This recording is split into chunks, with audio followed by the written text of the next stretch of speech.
The Gospel according to Luke, the 8th chapter. To you, O Lord.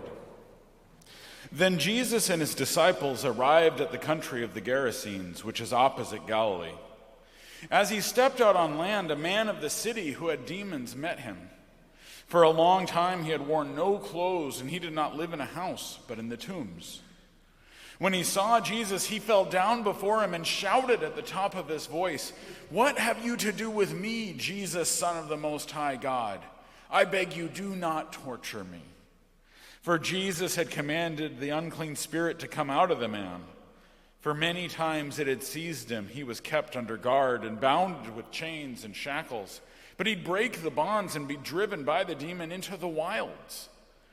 Jesus then asked him, "What is your name?" He said, "Legion," for many demons had entered into him. They begged him not to order them to go back into the abyss. Now there on the hillside, a large herd of swine was feeding, and the demons begged Jesus to let them enter these. So he gave them permission. Then the demons came out of the man and entered the swine, and the herd rushed down the steep bank into the lake and was drowned.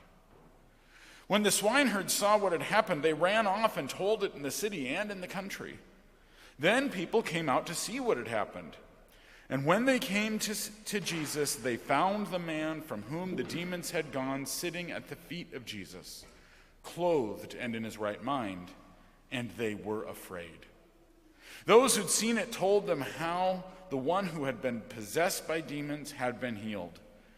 Then all the people of the surrounding country of the Gerasenes asked Jesus to leave them, for they were seized with great fear. So he got into the boat and returned. The man from whom the demons had gone begged that he might be with him, but Jesus sent him away, saying, "Return to your home and declare how much God has done for you." So he went away, proclaiming throughout the city how much Jesus had done for him. The Gospel of the Lord. Praise to you, O Christ. Please be seated.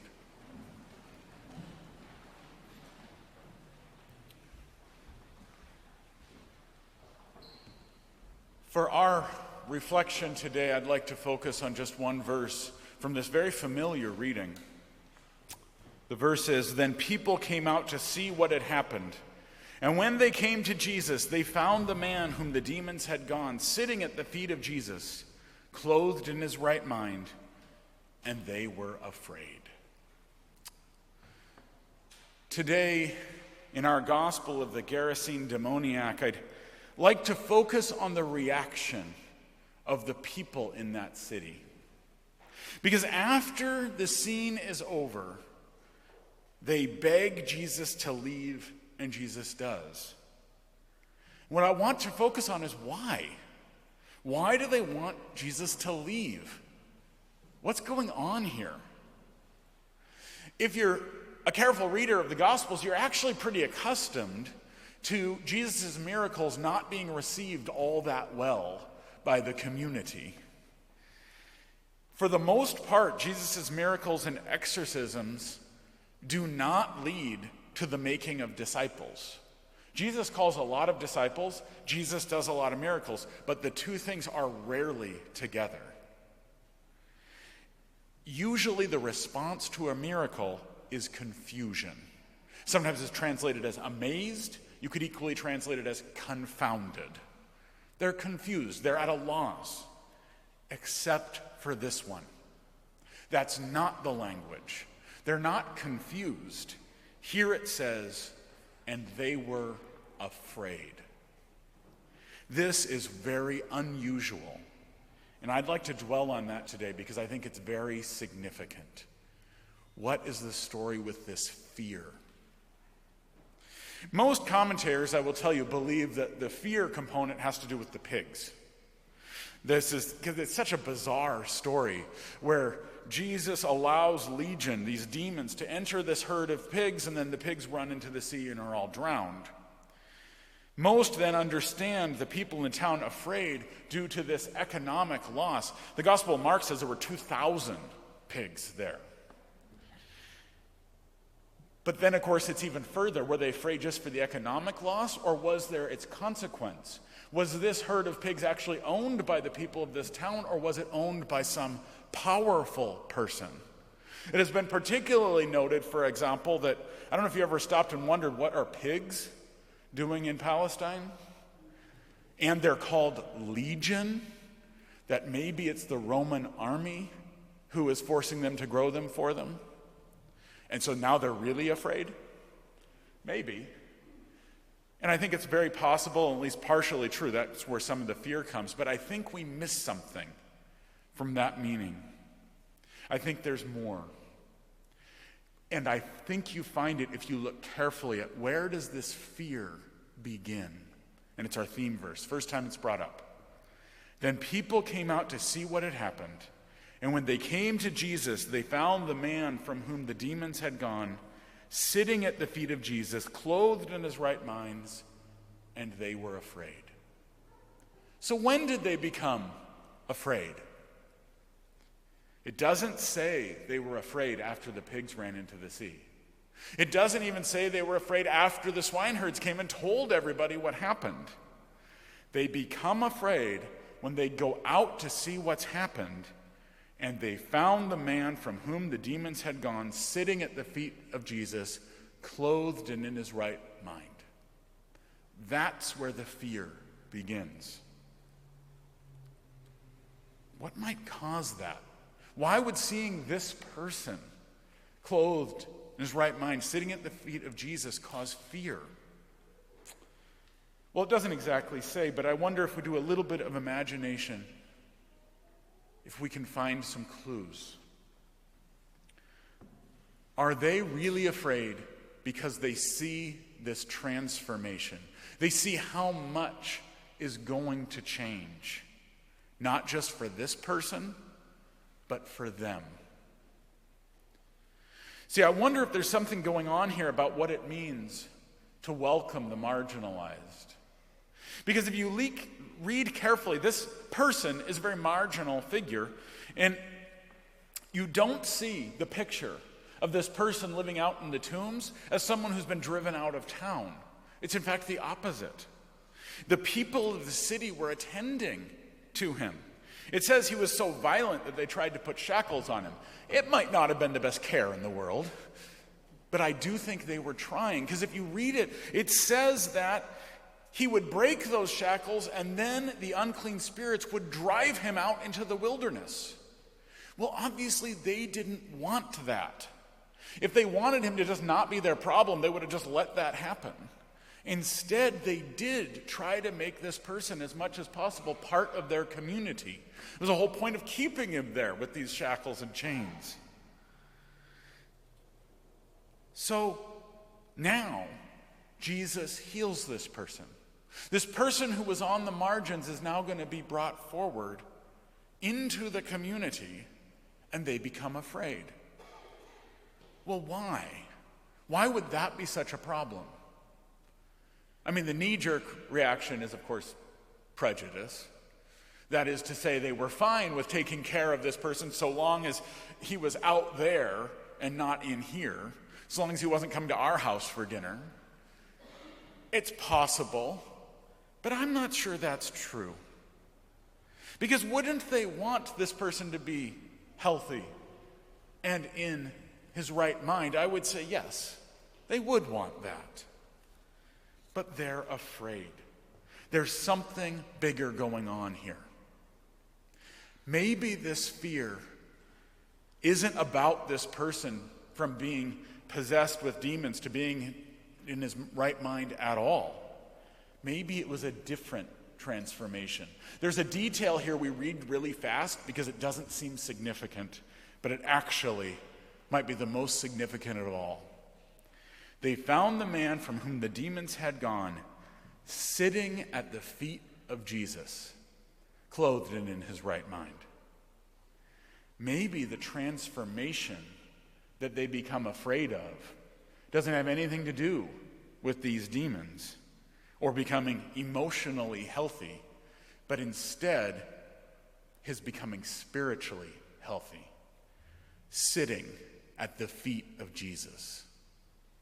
Maybe the fear is that if he's in his right mind and sitting at Jesus' feet, that says something about us. We're in our right mind. Does that mean we need to sit at the feet of Jesus? See, I think the fear is that this person was not so different from them. Maybe the whole thing about him and being in shackles was frankly a distraction from the story that's really happening behind here, which might be why there's more about the response to the story than there is the actual exorcism. Maybe they see that to be spiritually healthy is a transformative thing, that Jesus changes us. It means Jesus really can do something in our lives. Even if that change is good, it's a big change. Nothing was going to be the same. This guy was transformed in every way. Well, what does that say about me? What would it mean for me to sit at the feet of Jesus? How much do I change to be able to do that? And I think here's the fine point. We're generally afraid when things are going to affect us personally. And I think they fear because they see who this Jesus is and what it's going to mean. And what it will mean is not to walk around and see Jesus do a bunch of miracles, which are simultaneously amazing, confounding, and periodic. By definition, miracles like that don't happen very often. But if the focus is sitting at the feet of Jesus and becoming a disciple, by definition, there's nothing periodic about that. It is instead your whole life is going to change. And I think on the whole, we don't tend to want our life to change. And even if our status quo of living is not very good, at least I know what it is, and I can sort of predict it. And the thing that I think we avoid more than anything else isn't necessarily bad situation in life, but chaos, not knowing what's next and being at a loss. And here, Jesus threatens to upend all of that. Nothing in my life will be as it was. And I think, if we're being honest, that is scary. That's why I think they fear. I don't think it has to do with this person. I don't think it has to do with the pigs. I don't even really think it has to do with Jesus. They fear for their own self, their own sense of self, and their own security in how they've constituted who they are. There is where I find Jesus introduce grace. Because after Jesus leaves, this man wants to follow him. Instead, Jesus sends him back to the community, but specifically not to berate them. You'll notice Jesus doesn't berate them. They ask him to leave, and he does. He doesn't shake the dust off his sandals or anything like that. He doesn't even tell this person to go ease the fears of the people in the community, as if telling people not to be so afraid would actually do anything. Instead, it says, return to your home and declare how much God has done for you. He doesn't even say objectively, talk about who I am and what I'm about. Just declare how much God has done for you. Share your own experience. Don't make it about anyone else. Just bear witness to who God is in your own life and what God has done. And be clear that God really can do something and has done something. That there is transformation. That is a real thing that can happen in your own life. A message that I think we really need to hear when we're in pain and suffering. That there is something called hope, and it is an actual possibility. Because pain and suffering, that's part of our status quo too. These people are really afraid. I'd say, if we're honest, so are all of us. We're all afraid, almost always, over new things. As of last night, we've entered into Israel's war with Iran. Whatever you think about that politically, I don't know any version of entering a war that doesn't involve fear. We are all afraid. And to all who are afraid, personally, nationally, culturally, there's a place for you in this reading. Maybe this reading for us is not about this person whose demons came out, not even about Jesus, but about the community around who are fearing. Jesus never says to them, "Don't be afraid. Get over it." Instead, he leaves them with this living message of this person, this man telling them of what God has done for him. That living message is that God can indeed transform who you are and where you live. That there is another way of living based upon something God is doing. You'll notice that this man very clearly was not healed because he did the hard work of finding that emotional healing space. The only way this person found transformation was because God intervened into his life. Jesus did something here.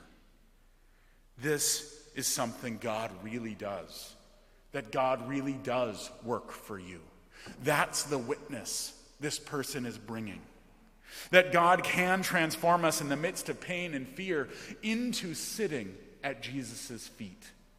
And it never says that this person was not also afraid. But in the midst of fear, declare how much God has done for you. God really is able to work in our lives, to transform our lives, and it's not our work that's going to do that. We will be the means of grace, what we often call the hands and feet of Jesus, but God is the one doing the work. We are, as Luther said, masks of God. God's the one actually acting. Because God's the only one that can provide the peace that's beyond understanding, because we live in a world that we honestly cannot understand so frequently. That's what this person goes to proclaim. That there is really a God who cares about me and can actually act upon that care. That's the God we have. And the same is true for him and that community as it is for us. God is here and does actually act in our world. Thanks be to God. Amen.